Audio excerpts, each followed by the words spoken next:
اور اب رخ کرتے ہیں IMIM کے صدر اسدالدین اویسی کا، اس وقت خطاب کر رہے ہیں۔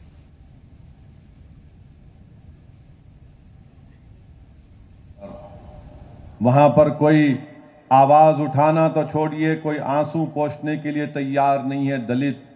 اور مسلمان اور آدی واسیوں کے لیے۔ تو اسی لیے میرے عزیز دوستوں اور بزرگوں، اس سال کے آخر میں جو اسمبلی انتخابات ہونے جا رہے ہیں، ہم کو پہلے سے زیادہ متحد ہونا ہے۔ ہم کو ابھی سے اپنے اس اسٹریٹجی کو بنانا پڑے گا، اور ہم بنائیں گے انشاءاللہ تعالی۔ اور مجلس میں اور BJP اور دیگر پارٹیوں میں فرق یہ ہے کہ وہ الیکشن سے 8 مہینے پہلے بیدار ہوتے ہیں، مگر بھارت میں اگر کوئی سیاسی پارٹی ہے جو الیکشن ختم ہوتے ہی عوام کی خدمت کرتے رہتی ہے اور الیکشن کے دوران بھی عوام کی خدمت کرتے رہتی ہے، تو مجلس اتحاد المسلمین ہے۔ دارالسلام جس سرزمین پر آج آپ اور ہم بیٹھ کر مجلس اتحاد المسلمین کے 65 سالہ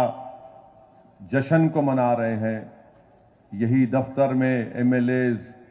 MPs، قانون ساز کونسل کے ممبر، اراکین بلدیہ بیٹھ کر عوام کی خدمت کرتے رہتے ہیں، اور BJP صرف نفرت اور زہر اگلتے رہتی ہے۔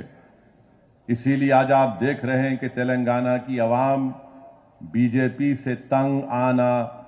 اور BJP سے تنگ آنا شروع ہو چکا ہے۔ اور خاص طور سے میں تو تلنگانہ بلکہ پورے بھارت کی مہیلاؤں سے، ہماری عزت دار ماں اور بہنوں سے پوچھ رہا ہوں کہ جب آپ ووٹ ڈالنے جائیں گے تو گیس کے سلنڈر کو نمسکار یا سلام کر کے جانا۔ گیس کا سلنڈر کو نمسکار اور سلام اس لیے کرنا